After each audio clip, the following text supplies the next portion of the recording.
अभी मैं बात करूंगा अमीर अब्बास से। आप उनको बहुत पसंद करते हैं, बेबाक गुफ्तगू करते हैं मेरे साथी एंकर। अमीर अब्बास, पहले जरा ये शहबाज शरीफ वाली बात कर लें, क्योंकि आप बड़ा वाज़े और दो टोक बात करते हैं। ज़ाहिर है साफ़ी का काम, बहुत से लोग एतराज़ भी करते हैं कि जी आप तो पार्टी बन रहे हैं, लेकिन ये जो मरियम औरंगज़ेब साहिबा तो कह रही हैं कि जी कोई बता दें, जो शहजाद अकबर ने कहा जी सबूत मिल गए हैं हमारे पास नहीं है, कोई हमारी एक कंपनी बता दें जो FBR में रजिस्टर्ड ना हो और कोई हमने चीज़ छुपाई हो, किसी जो भी सरकारी हमने काम किए, मोटरवेज, मेट्रो, कहीं एक धेले करप्शन साबित कर दें। वो तो कायदा ये बात कर रही थी। बहुत शुक्रिया उसामा। देखिए, बैरिस्टर शहजाद अकबर साहब को तो छोड़ दें और मरियम औरंगजेब साहब को छोड़ दें। अच्छा, मैंने खुद इस गुनहगार ने अपनी गुनहगार आंखों से बनफ्से नफीस वो बयान पढ़ा है असली हालत में, जो बयान उस शख्स ने दिया था जिस शख्स के नाम से पैसे पाकिस्तान से बाहर से शहबाज शरीफ साहब के खानदान के अकाउंट में ट्रांसफर होते रहे। वो शख्स अपने बयान में लिखता है कि बाहर जाना तो दरकिनार, मेरा जिंदगी में कभी पासपोर्ट नहीं बना। जब मेरा पासपोर्ट ही नहीं बना कभी जिंदगी में, तो मैं फिर कौन सुलेमानी टोपी पहनकर पाकिस्तान से बाहर गया बरतानिया में किस लॉ कोर्ट में, और वहां से मैंने पैसे शहबाज शरीफ साहब की अहलिया और उनके बच्चों के अकाउंट में करवा दिए। फिर नैब ने एक इदारे को खत लिखा कि ये शख्स जो दावा कर रहा है कि पैसे ट्रांसफर हुए हैं, उसमें तो कोई हकीकत को चुरा नहीं सकता ना, वो तो बैंकिंग ट्रांजैक्शन है। वो मैं आप या नैब फॉर्जरी करके किसी के अकाउंट में पैसे नहीं डाल सकते, वो इलेक्ट्रॉनिक ट्रांजैक्शन है, वो तो रिकॉर्ड है नैब के पास और वो बैंकिंग रिकॉर्ड का हिस्सा है। बिल्कुल सही है। नैब ने फिर एक इदारे को खत लिखा कि ये शख्स दावा कर रहा है कि मैं तो कभी मुल्क से बाहर ही नहीं किया, मेरा तो पासपोर्ट नहीं बना, लेकिन इस शख्स के नाम से पैसे बाहर से शहबाज शरीफ के खानदान में ट्रांसफर होते रहे। तो उस इदारे ने हमारे तो दस्तखत नहीं कहीं, ये तो शहबाज, आप दुरुस्त कह रहे हैं, शहबाज शरीफ ने तो यही तो बात नैब को कही कि भाई आप उन लोगों से पूछे ना जिनके जो पैसे भेजते रहे हैं, और उनसे पूछें कि वो क्यों भेजते रहे हैं, मुझसे क्यों पूछ रहे हैं, हमारे तो किसी में दस्तखत। आपके अकाउंट में हर महीने अगर सिर्फ 10 लाख रुपया भी आना शुरू हो जाए हर महीने और 1 साल तक आते रहे, तो आप पूरा 1 करोड़ 20 लाख रुपए खा लेंगे।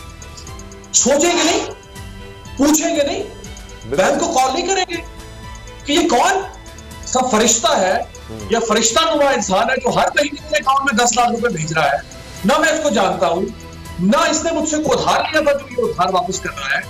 1 महीना तो हो सकता है कि आपके अकाउंट में गलती से कोई अकाउंट नंबर तब्दील होने से कोई ट्रांजैक्शन हो जाए, लेकिन अगर हर महीने साल के 12 महीने 1 करोड़ 20 लाख आपके अकाउंट में ट्रांसफर हो, तो आप वो पैसा खाते रहेंगे हर महीने, पूछेंगे नहीं, सोचेंगे नहीं। बिल्कुल सही। तो ये कैसे हो सकता है कि बाहर से टीटी होते रही आपके अकाउंट में पैसे आते रहे और आपने कभी भी नहीं सोचा, आप हुक्मरान खानदान, आपने कभी भी नहीं सोचा, आप कारोबारी खानदान है, आपने कभी भी नहीं सोचा कि आपकी बैंक स्टेटमेंट खराब हो रही है, आपकी बैलेंस शीट खराब हो रही है। बिल्कुल सही। पैसे आए जा रहे हैं, पैसे ताज़ा खबर है, कौन एहसान कर। अमीर, इस पर और बात करेंगे। आज मेरी खुशकिस्मती है कि आज तकरीबन आधा घंटा आपके साथ हमने बात करनी है। ये बताएं, वज़ीर आला पंजाब चले गए, असद उमर तो खुद कहते रहे कि मुझे बुलाओ, तो FIA में वो जाकर पेश हो गए, 40 मिनट तक उनसे सवाल होते रहे। और अभी मुस्लिम लीग नून से भी अफनान उल्लाह ने ज्वाइन किया है, उनसे भी बात करते हैं। अफनान, ये बताएं कि जिस तरह ये बात हो रही है, अभी मैं बात कर रहा था, असद उमर भी पेश हो गए, ये वज़ीर आला पंजाब उस्मान बुज़दार भी पेश हो गए, वज़ीर आला सिंध नहीं पेश हो रहे। इस पर मुस्लिम लीग नून का कोई इस पर कुछ कहना है या आप समझते हैं कि वज़ीर आला सिंध की मर्जी है, पंजाब का वज़ीर आला पेश हो सकता है, सिंध के नहीं पेश होना चाहते तो कोई बात नहीं। आप क्या कहते हैं अफनान? देखिए, मेरा ये ख्याल है कि हर बंदा जो है वो अकाउंटेबल है, चाहे वो कितना ही ताकतवर क्यों ना हो, चाहे वो किसी इदारे का क्यों ना हो, चाहे वो कोई भी काम करता हो, कोई ऐसा बंदा नहीं है जो कि अकाउंटेबल नहीं है कोर्टों के सामने और दीगर इदारों के सामने। अब उसके अंदर खाली वज़ीर आला सिंध की बात नहीं है, उसके अंदर वज़ीर आज़म पाकिस्तान की बात भी है। अगर इंक्वायरी कमीशन है तो फिर वज़ीर आज़म पाकिस्तान को भी उसके सामने पेश होना चाहिए। हमारे डिफेंस में जो है वो हाकान अब्बासी साहब जो है वो फॉर्मेट हो चुके हैं, और आइंदा भी। और इसके अलावा आपने देखा है कि मियां मोहम्मद नवाज शरीफ साहब जो है वो कई 100 दिन किया कहते हैं उनकी पेशियां हैं नैब कोर्ट की, उनकी पूरी फैमिली की। तो हमने तो हमेशा इस मुल्क के कानून जो कि अलग है, हमें मालूम होता था कि ये शुगर इदारों का सियासी इस्तेमाल किया जा रहा है, पॉलिटिकल प्रोसिक्यूशन है।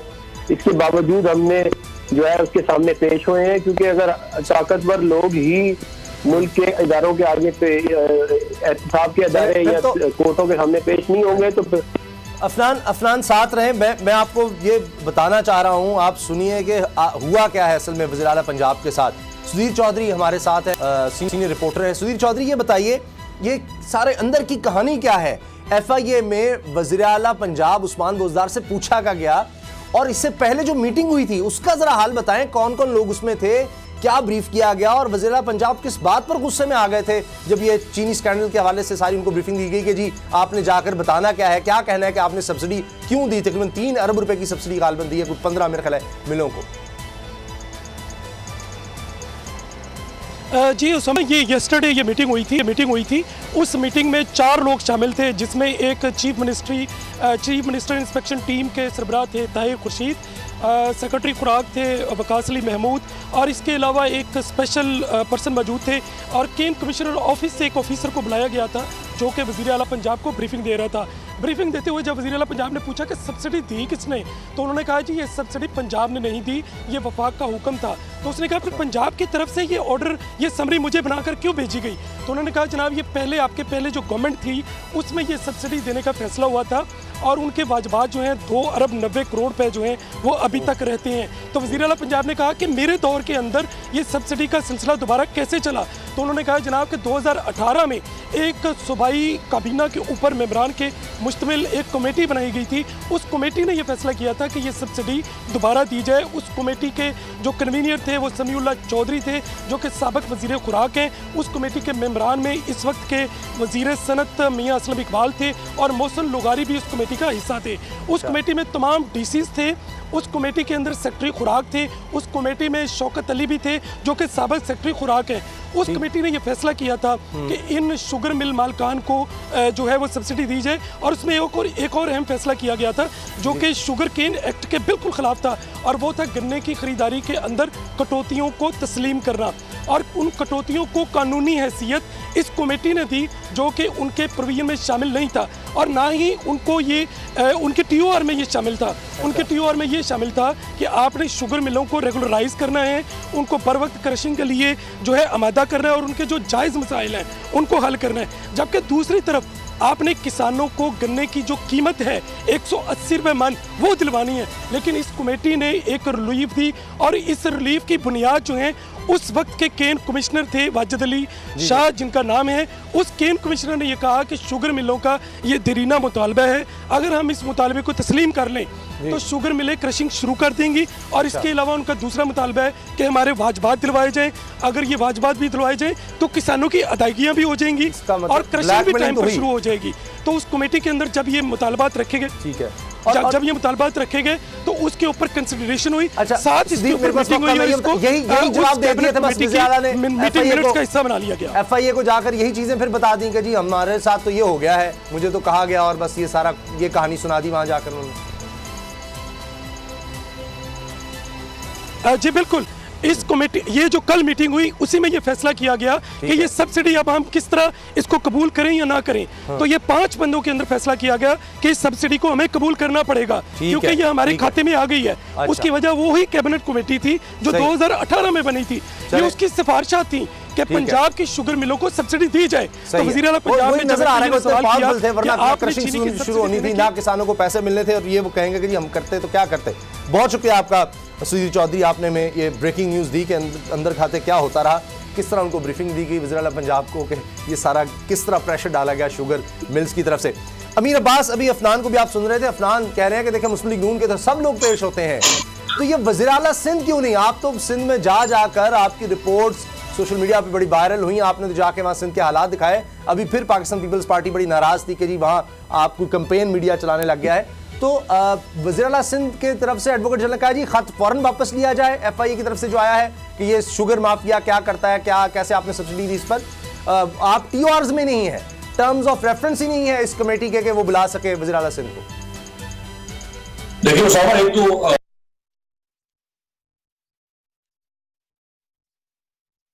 तफ्तीशी टीम के सामने और वहां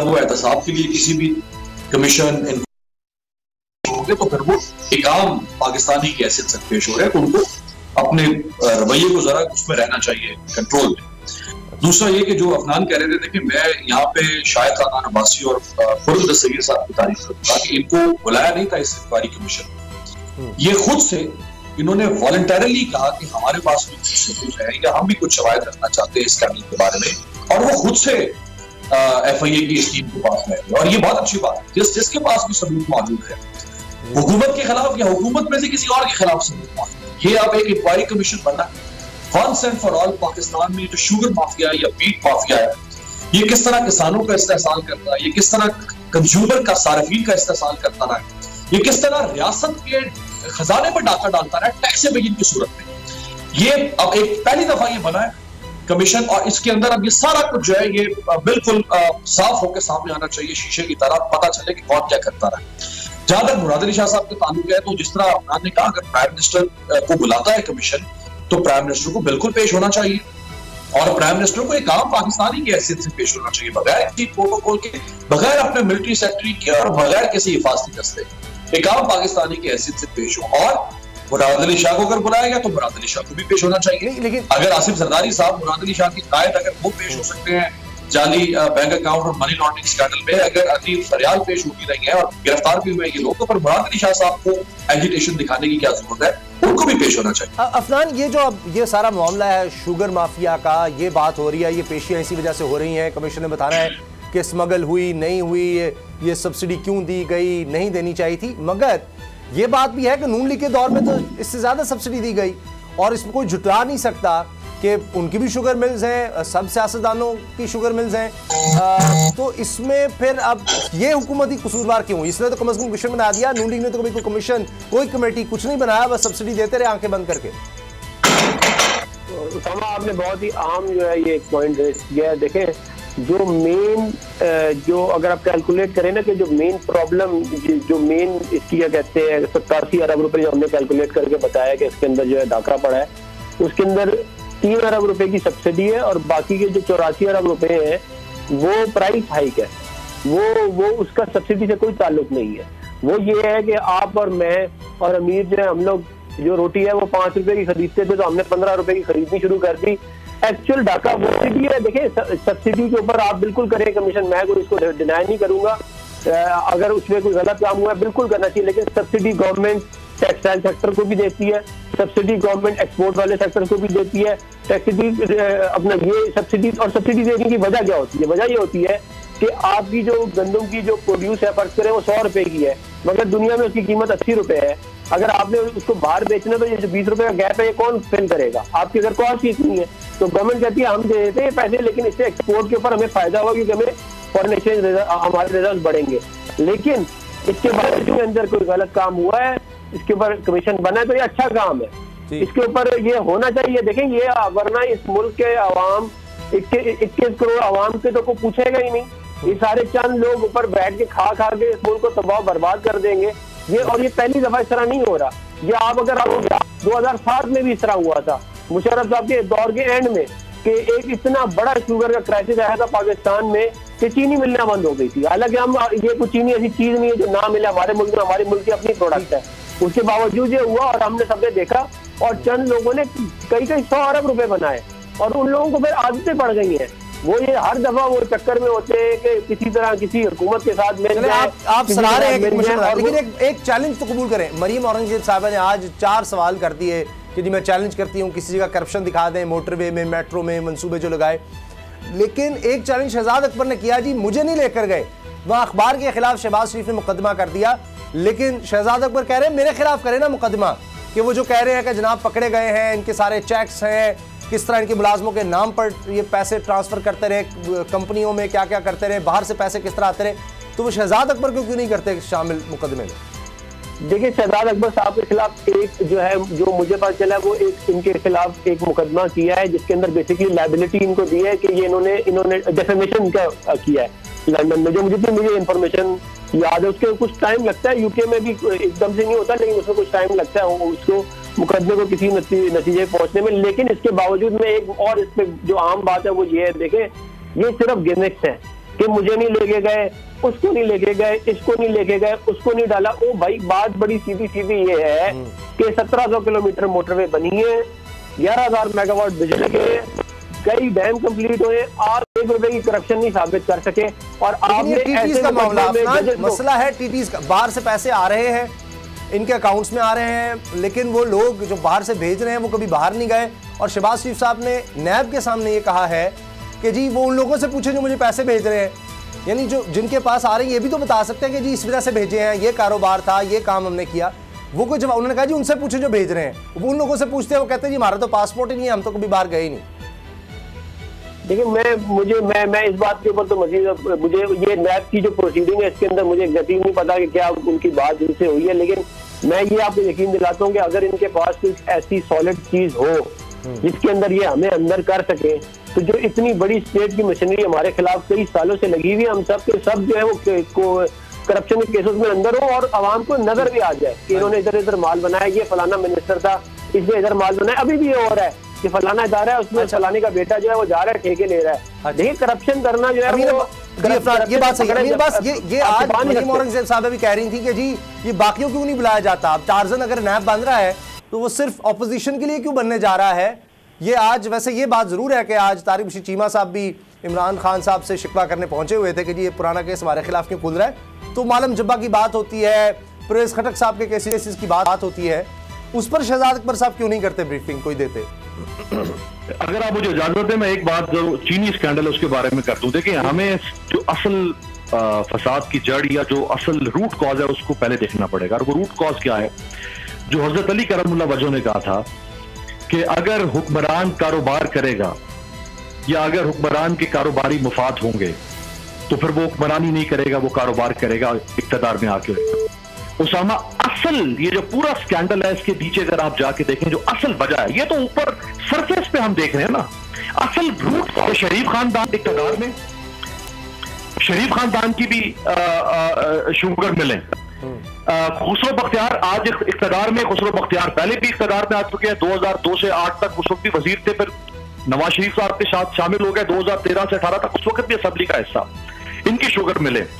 जरदारी खानदान हर साल से इख्तियार में रहा, शुगर मिले। तो असल तो रूट कॉज ये है ना, असल इस मुल्क की बदनसीबी क्या है कि इस मुल्क में जो हुक्मरानी करने के लिए आते रहे हैं वो आम आदमी तो आता नहीं है, वो वर्किंग क्लास तो आती नहीं है, वो तो खुद जो कार्टल्स हैं उन कार्टल्स के हिस्से इक़्तिदार में आते हैं, तो वो अपने कार्टल को महफूज करेंगे। इंसानी फितरत है, ये मुमकिन ही नहीं है कि शहबाज शरीफ, जैसे अफनान कह रहे थे कि जी जो सब्सिडी है वो तो हुकूमत देती है, अगर शहबाज शरीफ इक़्तिदार में है और शहबाज शरीफ की शुगर मिलें हैं और हुकूमत शहबाज शरीफ की शुगर मिलों को सब्सिडी दे रही है, तो हम कैसे ये तसव्वुर कर सकते हैं कि उस सब्सिडी में शहबाज शरीफ का फेयर डिसीजन शामिल होगा? क्योंकि शहबाज शरीफ खुद सब्सिडी के बेनिफिशियरी होंगे। इसी तरह से खुसरो बख्तियार आज इमरान खान के वजीर हैं, अगर आज, और खुसरो बख्तियार के भाई हाशिम जमा बख्त वो पंजाब के वजीर खजाना है, अगर पंजाब हुकूमत सब्सिडी दे या वफाकी हुकूमत सब्सिडी दे आज, तो हम कैसे कह सकते हैं कि वफाकी हुकूमत और पंजाब हुकूमत दरियो जिम्मा होगी? क्योंकि इनके अंदर जो लोग बैठे हैं उनकी अपनी शुगर मिले हैं, मुने सिलाई और मुनीर मरियम बीबी के वो समझी, उधर से जरदारी खानदान की शुगर मिले। अब अगर सिर्फ हुकूमत सब्सिडी दे या किसी भी तरह से फायदा दे शुगर माफिया को, तो हम कैसे कह सकते हैं उसामा कि इनका डिसीजन जो है वो बदनीयती पर मबनी नहीं है? तो मैं तो एक अक्रॉस द बोर्ड एक प्रिंसिपल आपके सामने रख रहा हूं, मैं किसी पार्टी की बात, मैं तो तीनों पार्टियों की बात करती, एक प्रिंसिपल आपके सामने रख रहा हूं कि अगर हुक्मरान कारोबार करेगा तो हुक्मरान ही नहीं करेगा, कारोबार ही करेगा। मेरे पास सिर्फ 1 मिनट रह गया, ये बताएं अमीर अब्बास कि अभी ये देखिए ब्रेकिंग जो नीचे चल रही है ना टिकर्स, मैं वो बता देता हूं आपको कि एक तरफ वज़ीर इत्तलात जो वफाकी वज़ीर इत्तलात हैं शरीफ राज साहब, वो कह रहे हैं कि खुद एहतसाबी की आला तरीन मिसाल है, वरना माजी में तहकीकाती इदारों की बेतौकीरी की जाती थी। आज असद उमर भी पेश हो रहा है जो कि अहम तरीन वजीर है, आज वज़ीर आला पंजाब भी पेश हो रहा है, हुकूमत में होते हुए ये लोग पेश हो रहे हैं। और साथ दूसरी तरफ नफीसा शाह साहिबा ये कह रही हैं कि ये सारा छुपाने के लिए फोरेंसिक जो है ये सब धोखा है, ये सिर्फ जहांगीर तरीन को, खुसरो बख्तियार को बचाने के लिए फोरेंसिक रिपोर्ट का ड्रामा रचाया जा रहा है, इसको डिले किया जा रहा है, वरना नाम सामने आने चाहिए। आपको कौन सही लग रहा है? अब मोहतरमा नफीसा शाह साहिबा, मैं क्या इनसे कहूं कि जो पहले रिपोर्ट बनाई, जिस रिपोर्ट के बाद फिर फोरेंसिक रिपोर्ट की तरफ काम किया, जो पहली इनिशियल प्रीलिमिनरी रिपोर्ट में जहांगीर तरीन का नाम भी आ गया, खुसरो बख्तियार का नाम भी आ गया, तो वो रिपोर्ट फिर नफीसा शाह साहिबा ने बनाई थी। वो रिपोर्ट क्या सिंध हुकूमत ने बनाई थी? अगर इस हुकूमत की बदनीयती थी खुसरो बख्तियार को और जहांगीर तरीन को बचाने की, तो फिर इस हुकूमत की इतनी मत मारी हुई है उसामा की ये प्रीलिमिनरी रिपोर्ट के अंदर खुसरो बख्तियार का नाम भी डाल रही है और जहांगीर तरीन का नाम भी डाल रही है। रिपोर्ट भी जिन्होंने बनाई वो इमरान खान के मातहत में है सारे।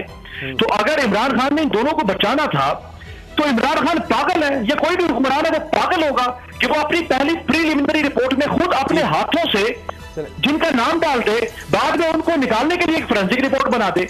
तो ये सियासी मतलब इतने सीनियर लोग हैं, मोतबर लोग हैं, सियासतदान है, खुद नफीसा शाह साहिबा पार्लियामेंट का हिस्सा है, ये पहले। ठीक है, बहुत बहुत शुक्रिया, बहुत शुक्रिया अमीर अब्बास आपका।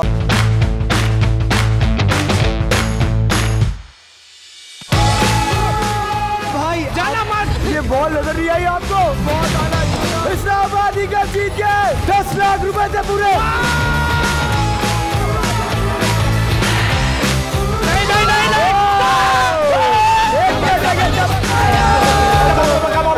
गोलगप्पे गोल गोलगप्पे गोलगप्पे गप्पे गोल।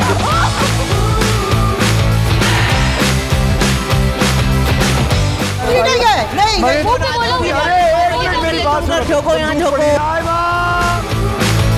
अरे दारिश का शो है यार, तुम तो ड्रामा कर रहे हो बीच में यार। छोड़े दे आप मुझे। हाथ ऐसे करना सोशल डिस्टेंस नहीं होता, दूर होना होता है। जीत गया।